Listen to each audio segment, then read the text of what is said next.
Hello, I'm Chris Ott, and the chances that I'm going to keep this video are nil because it's a first try. It's something that I think is going to be very difficult and take several tries and a lot of editing probably. This is something that's been on my mind for a while, and what this is for is for me to do a first try and then watch it and maybe have some people watch it and give me feedback on how to improve it. But I'm not going to be able to get this right the first time. But I still want to record it because it's been really on my mind, and I'm trying to free up my mind from it kind of causing me some brain fog. Now, this is actually something really disappointing happened, and that is that I can't find the remote to the projector that projects on the screen behind me, and because of that, we can't have a PowerPoint, which I've been working on. Can't have those slides. I might be able to edit some of those in post-production, but I can't show those as I go. But I still want to try, even though hopefully we'll find that remote eventually. We really need it. I can't believe it's missing. It always goes back in the same place. But I've looked everywhere. Okay.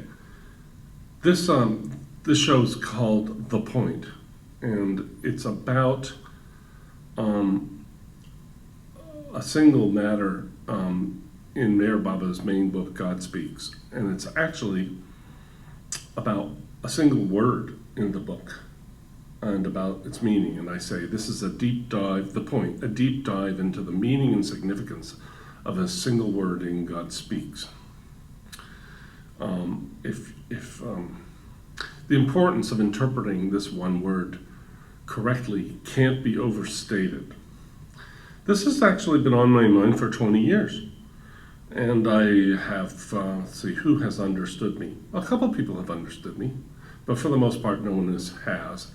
And it's not like I haven't written this, but I haven't written it as the main focal point of anything that I've done. This has been a big miss for me. I need to do this, and it bothers me. Now, recently, it occurred to me that I've been making videos that are kind of starting to drift off point, like about conspiracy theories or my life growing up. And these are not. This is maybe I'll do those someday, but it's too soon for those. I still haven't covered the real central part of my idea, and this one point is right there. I would even call it the what was I going to call it? The big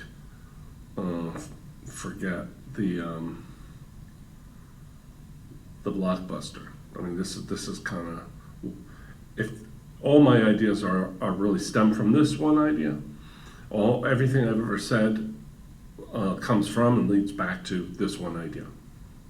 And it's from Meher Baba's main book, God Speaks. And I've contested for a very long time that people have not understood God Speaks. Unless you understand the true meaning of this word, how Baba is using it, you will not understand him. And you'll think that you do. You'll go and you even give talks and write books, but you won't know what he's saying. That's how critical it is. As a matter of fact, I believe sincerely and firmly that if people don't get this one point, there will be no manifestation. Meher Baba talked about his manifestation. That is the outcome of his life. So whatever he did in the world, we still await it to manifest in the world. That's how I understand him. And he connected this to the breaking of his silence and so forth, which appears to have been a metaphor. And we are now going through a great awakening in the world, whether you know it or not. and some do, definitely. And by the way, I gotta go get my coffee. I'll be right back.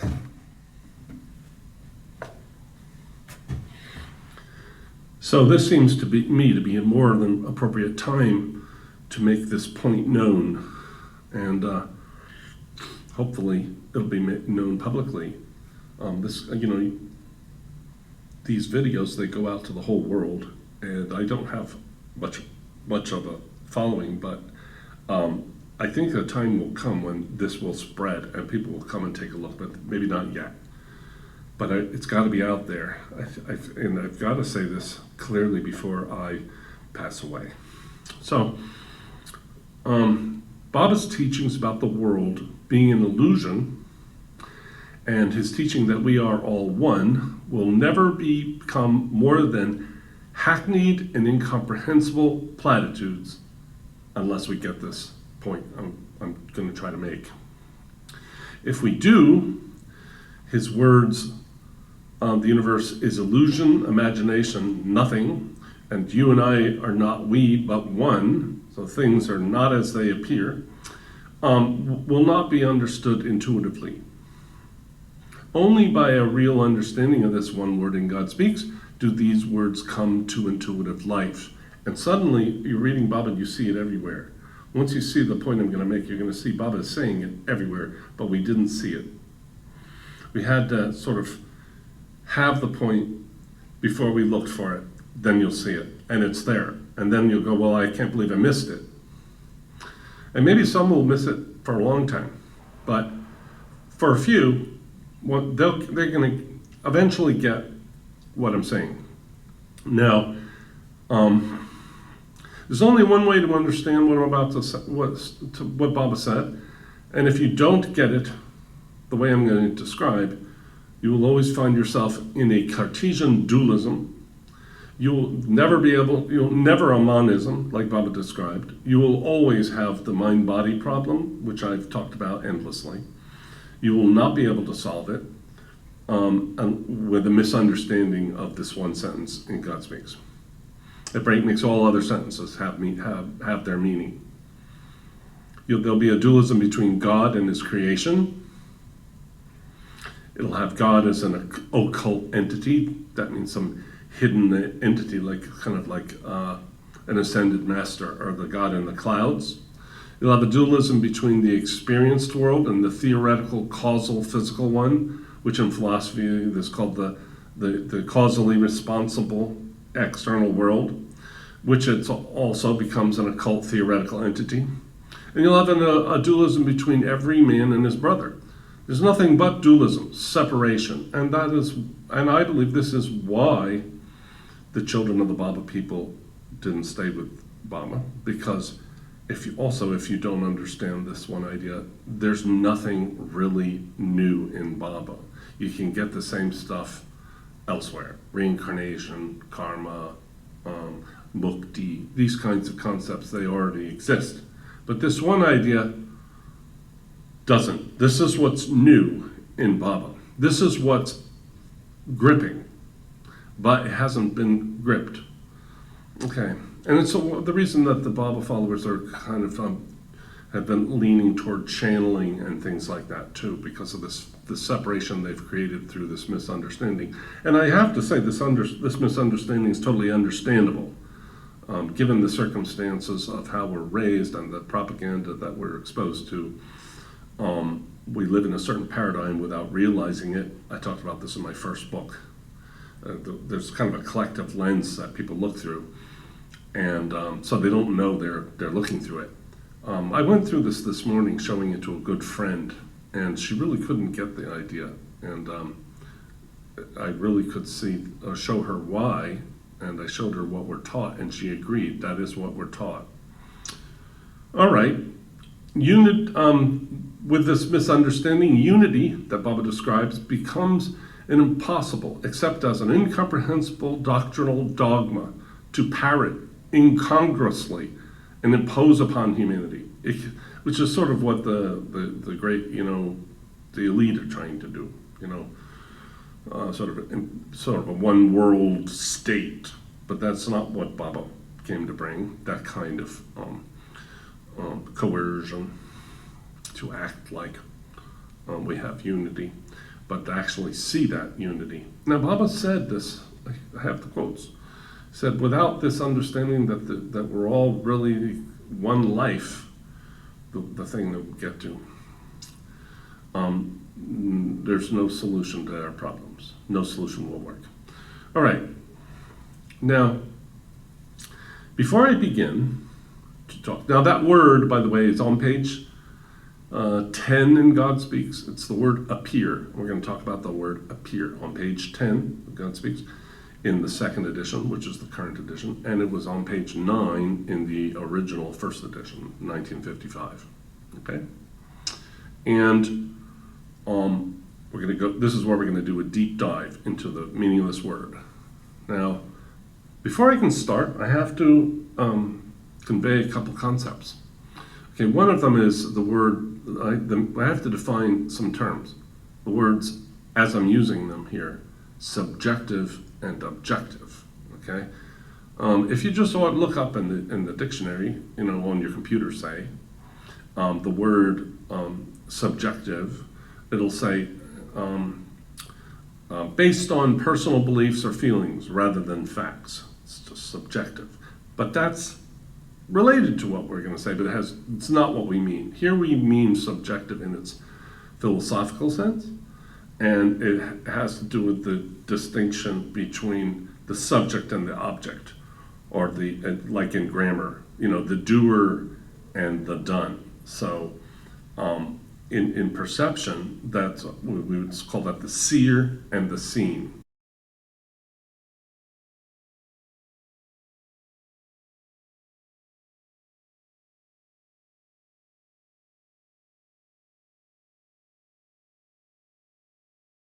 So this is lifted from Wiktionary. It's actually a very good dictionary, sometimes better than published ones.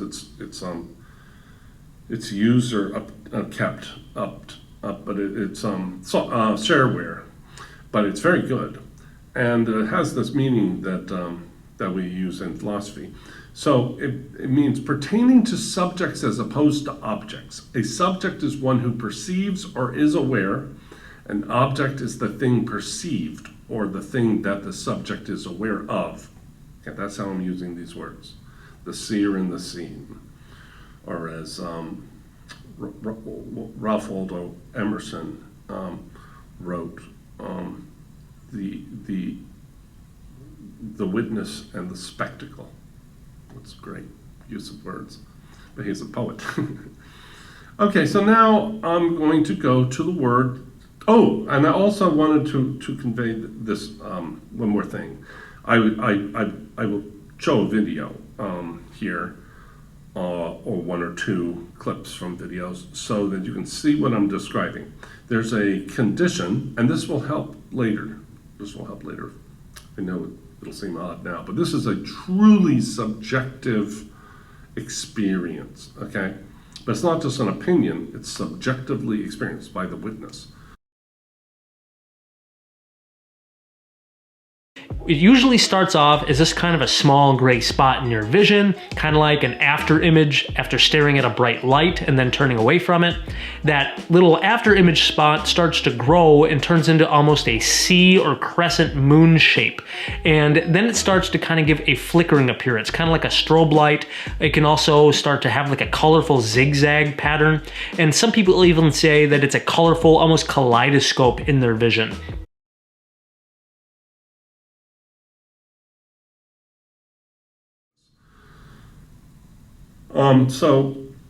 And it's the way we're going to talk about the word appear. Now, when scintillating scotoma begins, it can be kind of in a little region of your field of vision, and then as it goes on, it can spread and grow, and then it usually parts in about 15 minutes. It's just caused by blood pressure in your brain.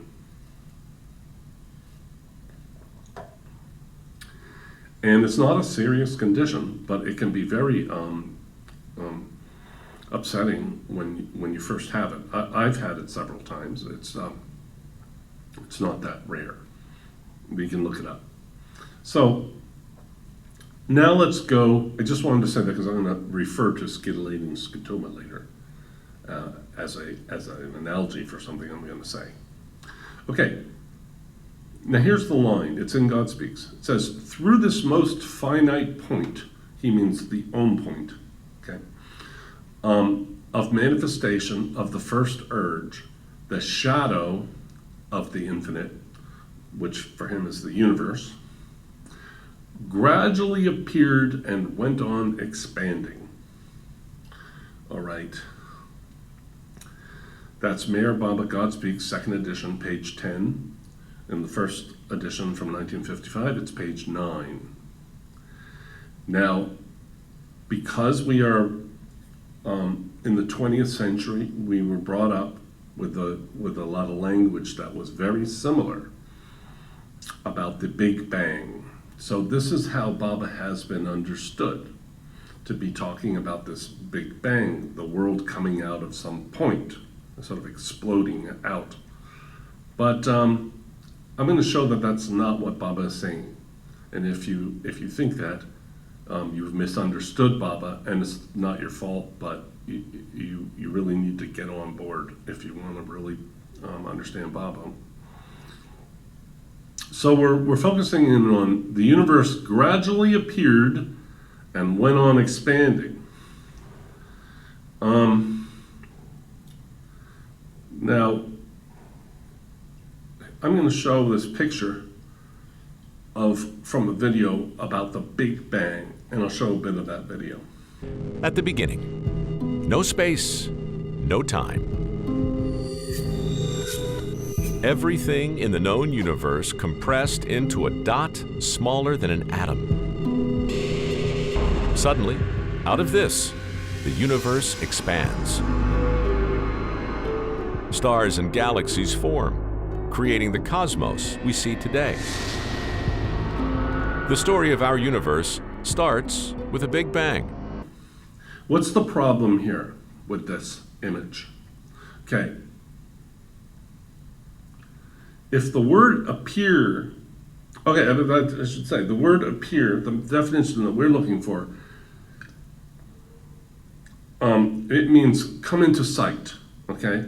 So if this image of the universe coming out of a hole, coming out of this origin point or ground zero of the Big Bang, if this picture is of that universe coming out of that hole and it's coming into sight, who does it come into sight to? Whose experience does this picture depict? You go, oh, it's just theoretical. It's no. I'm gonna keep working on this till you get it. This doesn't make sense. There can't be anyone's perspective what you're seeing, because what we're going to learn is they're going to say that space and time come out of this hole. Okay, that's the current view of the Big Bang. Baba is not describing the Big Bang, and Baba never ever said the words Big Bang. However, to add to the confusion, to add to the sense that Baba is talking about the Big Bang, there's a footnote. And this is one of the most problematic pieces of writing in God Speaks, and there are others, and I talk about them. But this might be one of the worst. Now, these footnotes, of course, are added by the editor, but it should be known that when Baba handed God Speaks over to the editors, who were the Sufis, Ivy Deuce and the other, Don Stevens, those are the editors that he handed this to. I think the very next day, he never used the alphabet board ever again.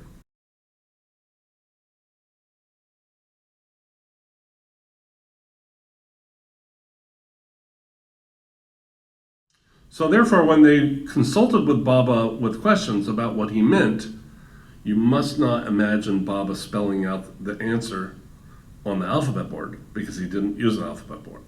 So if you're quoting Baba, you're really, like it's an exact quote, what he said, you're being disingenuous. And sure enough, in the first edition, it has quotes, and it says, Baba says this thing. But then in the second edition, which Baba himself edited, and I have the years when Baba edited it, went over it very carefully, Baba had Eretz remove the words Baba says, and had him remove the quotes. He left the words. Now this was apparently some reply, some query. Well, what did Baba mean by appear when the world appeared? Well, had Don, Bin, or Ivy been philosophers, they would have known what it means, because it has a meaning in philosophy, which means to come into sight, to phenomenally come into sight. Okay? Now, let's go back to scintillating scotoma a moment. Scintillating scotoma appears and goes on expanding. It comes into sight subjectively and goes on expanding, but nothing actually oozes out of your eye or comes out of your eye. Okay? It's rather, but it does appear and go on expanding, which is what it says here. But it doesn't come out of it. Now, this is impossible because prior to the original whim, there was no space. So there was no space for it to come into, to come out of that point. There is no out of the point. That's a misconception. The point isn't in space. Space is in the point. And not really. It's only an illusion that appears from that point. And so the own point is actually a point of view or a point of perspective. And it is the point of view from which the illusion is imagined and goes on expanding. And since there is no other point of imagining, you yourself are perceiving all that you perceive, hear, smell, taste, and think from the vantage of the own point. The own point is in us, all right? Because in this imagination, we supervened, and we find ourselves in that imagination. And all of Baba's writing goes with this. We experience a dream within a dream. So all this is God's dream, and we are part of God's dream, and we are dreaming in God's dream. Nothing ever really came out of the own point, and Baba makes this clear. Creation never really happened. In the eternity of reality, there is absolutely no such thing as creation, preservation, or destruction. Neither is there space, nor is there any scope for relativity, much less could there ever be the correlated factors of time, such as the past, present, and future. So once again, creation, it doesn't really occur. Nothing really gets created. It gets imagined. All right? Now, I have sought so many ways to make a person be able to see the difference between these two understandings of the sense of this point. This is not a point in space. Remember, there is no space before the original whim, so this point can't be in space. By the way, that in the Big Bang, it's supposed to exist before space too. That doesn't make it any closer to the truth. The Big Bang is wrong. In the Big Bang, the world really does come out of this as a physical thing. It's physical. Baba is talking about imagination from the point of view of the point. So it's not a point in space. It's the point of the point of view, the perspectival point. It doesn't even exist as a point. The point is everywhere, you could say, but it's the real everywhere. So it's not everywhere in space, because there is no space. It's the real everywhere. It's real esoteric. It's very mystical. But we have to see this difference, because When it's subjective and it's God's imagination that he sees like a skittling scatoma begin to emerge after he asks the original question, who am I? It begins to appear and go on expanding from the vantage point of the Om point.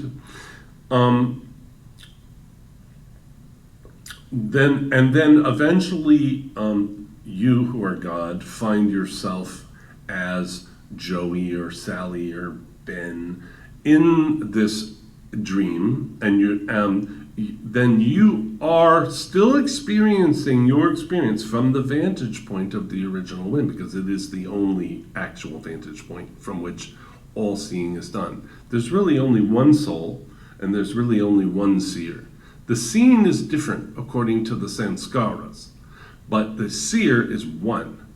Now you see, if you will see it this way, that you have found yourself in God's imagination and you yourself are God, but are experiencing yourself as separate due to your sanskaras, you now, if you can hold that for a moment, you actually intuitively grasp that we are all one.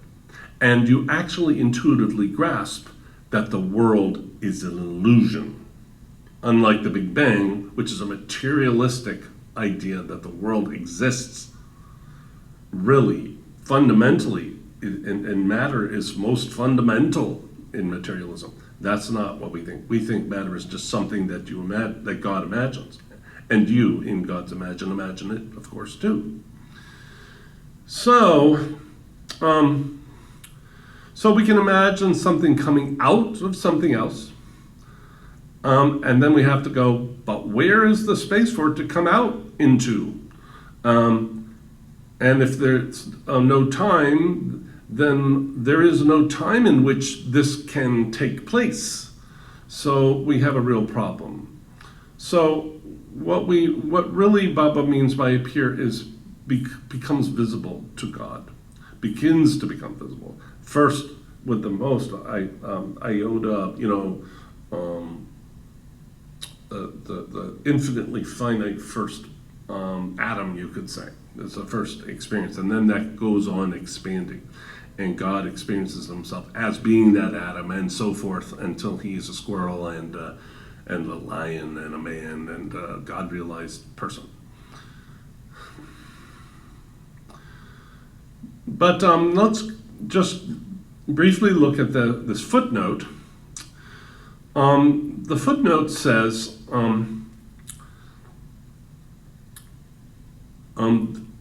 that this word appear, that the sense to be conveyed is that the shadow of the infinite seeped through or oozed out of the most finite point.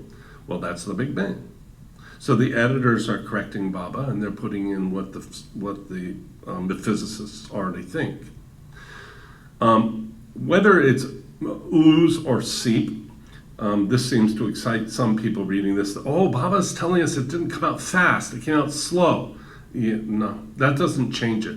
That's fine. Maybe the world appeared for God very slowly. After all, it took billions and billions of years for him to even find himself as a human being. So yeah, it was slow. If you want to call that oozing or seeping, but it doesn't, because those words convey coming out of a thing. So something physically coming out of a thing.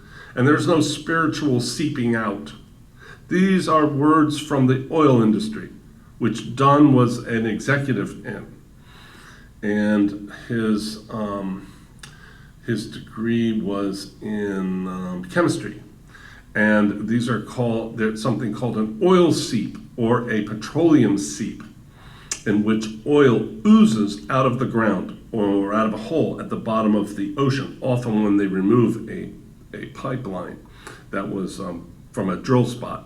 There will continue to be an oil seep or oozing of oil out of that hole for a long time, and this is these have been photographed, and but that's not what Baba is saying. That's what people would assume he was saying in 1955, and there was already the Big Bang Theory, of course, and that's what they would assume. And this is the sense in which people think Baba is talking about our physics, and he's not. He's talking about and the experience of God from the perspective of God. That's what God Speaks is. It's not the story of materialism. It's the story of God's having the dream in order to know himself. Okay?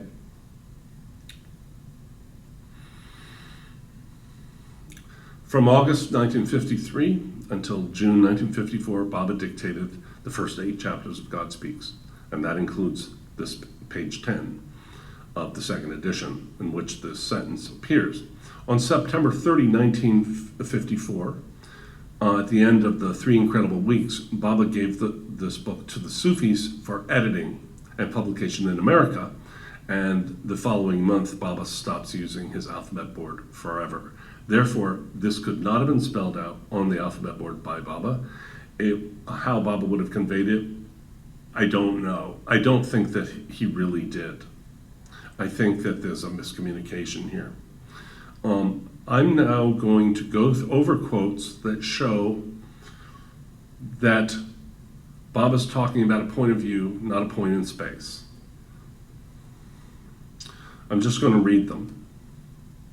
I didn't have time to get them into the PowerPoint. Okay? But all of these will convey the same concept that I'm describing. The first of these,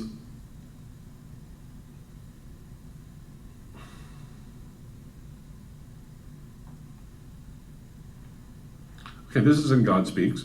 In reality, these 4 journeys are never journeyed, for God has nowhere to journey.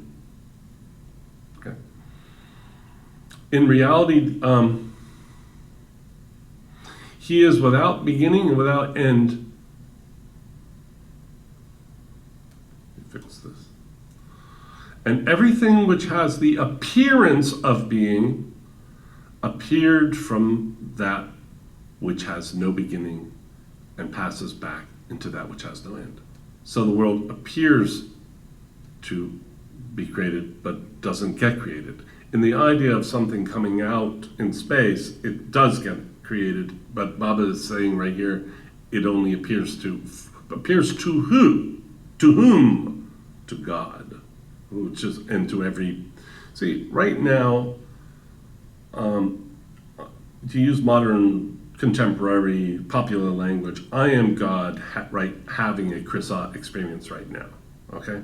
So, it appears to me is the same as saying it appears to God in Chris. In Meher Baba, it doesn't appear to be real at all. Okay, in the eternity of reality, there's absolutely no such thing as creation, preservation, or destruction. Neither is there space, nor is there any scope for relativity. But, I already read that. Okay, and then because of the most gross first impression of the first urge, the infinite soul, with a capital S, the infinite soul experienced for the first time, right there. That's God Speaks, also page 10, right on the same page. God had this experience for the first time. The other idea is that, an engineer is across a field and he sees some, the world coming out of a point. No.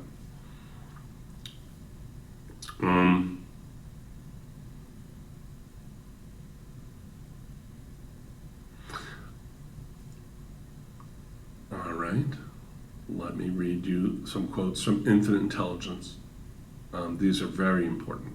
Now, in Infinite Intelligence, Baba is even more explicit about this. You would think that I got all my ideas from Infinite Intelligence, except that I published my first book, where I convey them, in 2004, and Infinite Intelligence came out in 2005. So I never had the advantage of seeing it until after I had already expressed my ideas, because I guessed them from God Speaks. But Baba just says, produced from the Bindu point of imagination. The Bindu point is the same as the Om point in Infinite Intelligence. Produced from the Bindu point of imagination, not out of the Bindu point, produced from the Bindu point, through the most finite dark point, pupil of the eye. So it's just like I'm describing. It appears to the eye. The infinite subtle engrossed reflection is produced from the most finite dark Bindu point. Point Bindu pupil of eye. So really seeing the universe is nothing but the subtle and gross reflection or shadow of the Paramatma, of the soul, produced from the most finite point, pupil, putli in Hindi, in it. Nothing but the reflection or shadow of the light produced from the most finite darkness point in it. But the reflection of the intelligence produced from the Bindu point of imagination existing in intelligence. This point is not a point in space like is imagined in the incongruous Big Bang Theory.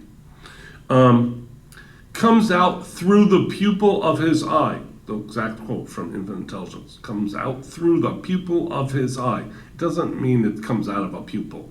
It means it emerges. And the eye produces, preserves, and dissolves the informed infinite shadow from, through, and in its pupil, parentheses, own point. Okay. Through the gross eyes, the self sees the gross universe. Through the gross ears, hears the gross universe. Through the gross nose, and the gross universe. And through the gross senses of the gross body, the self with a capital S, that's God, experiences the gross objects of the gross universe. There's only this one witness.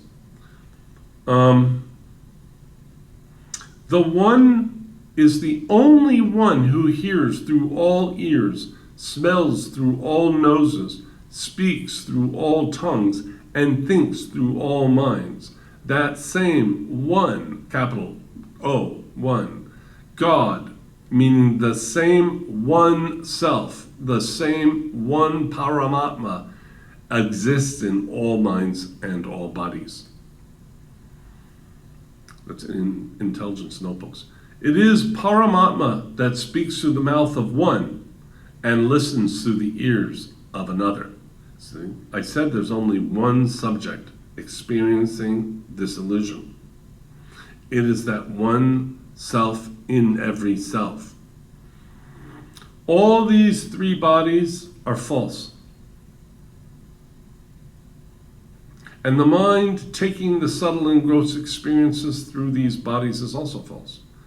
But the one who exists in these three bodies and through the subtle and gross bodies takes the experience of the subtle and gross universes, the two infinite bodies of God, we can skip a long parenthetical phrase, that one alone is real, is omnipresent, is in the unlimited oneness.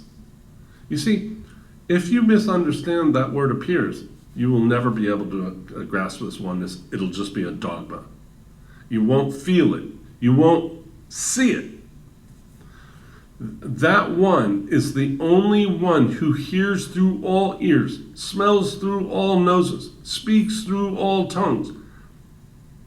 See, now you start to feel the oneness with your brother when he's talking to you. That's God speaking to you. And you are God. God is in each one. Smells through all noses, speaks through all tongues, and thinks through all minds. That same one, God, meaning the same one self, the same one Paramatma, exists in all minds and all bodies. It's practically the point of the book. Just as there are different minds and different bodies, so accordingly the experience of the universe are different. But the one who experiences the illusion, the imagination, the universe, through the mediums of these different minds and different bodies, is the same one self alone. That's straight out of Intelligence Notebooks, page 7 of the second part. When he opens his eye, he produces forth the shadow and preserves it, and then he sees his infinite informed shadow through his most perfect form, subtle and gross human form. I mean, he's talking about one of his mandali, I forget which. And now this is great. Imagine that a man having 25,000 eyes is present here, but that his faculty of sight is only one. So the one seer. Now imagine further that each eye is wearing an eyeglass of a different color, and imagine a ball in front of the man. The sight sees only one ball through those 25,000 eyes, but through the eye wearing the red eyeglasses, it will see the ball is red. Through the eye wearing the yellow eyeglasses, it will see the ball is yellow. These are the sanskaras. Through the eye wearing the white-colored eyeglasses, and white means clear, Baba explains elsewhere, it will see the ball is white. The sight is only one. The ball is only one, but through the 25,000 eyes, 25,000 different colored balls are seen. Okay? That's why we're all one, but we see the same ball, world, but we see it differently because of the sanskaras. The reason being different colored eyeglasses. In this analogy, the different colors of the eyeglasses represent the subtle bodies. The different lenses of the eyes represent the gross bodies. The ball represents the universe. This means that only the one self through different subtle bodies and different gross bodies, that is, through different states of jiv and mind, jiv means body, takes different experiences of the one universe. Here's another quote. In human cases, the eye takes the experience of the same full shadow differently in different aspects according to the different infinite glasses that it receives each time. It takes a birth, essentially, to the sum total of the impressions which it receives through the last glass. So as long as sanskaras exist, Jamshed will go on receiving glasses and go on seeing his shadow in different aspects through the various glasses when his eye is open, takes the various innumerable experiences of the universe when the mind is thinking. So for him to stop seeing his shadow when the eye is open and thus make him see himself, for infinite intelligence to stop realizing the universe, to stop thinking the imagination when it is thinking, and thus make it think self, sanskaras must disappear so as to make the glasses not exist for his eye, even when it is open. Okay. So my point is there's one witness. The world is an illusion. It's created by the sanskaras, which is the other big concept that I described, which is my perceptual schemas, which come directly from the Baba's concept of sanskaras. So, I've often said that my own thinking can be described many ways, but one way is that all there is seeing and ways of seeing. There's a seeing, even God-realization is the seeing of God.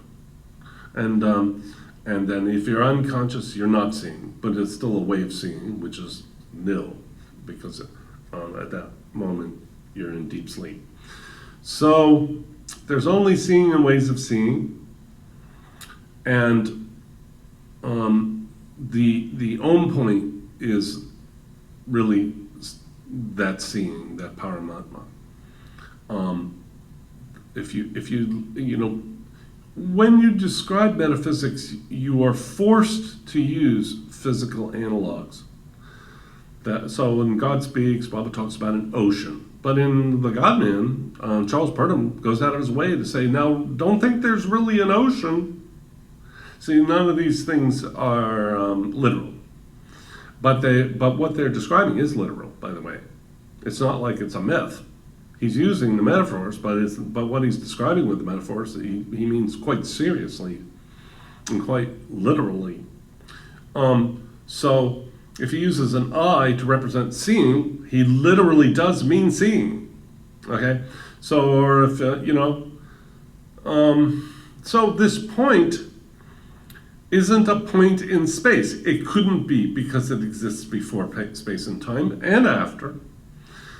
It only, he uses that analogy, and because they have this thing with the Big Bang, the materialist theory, sounds like it. They use words like the world expands, and oh wow, Baba's talking about the expanding universe. No, he's not. He's absolutely not. Nor is he talking about quantum mechanics or anything like that. All those thoughts are a confused hooey. Baba is saying what he is. If he wanted to talk about quantum mechanics, he would have.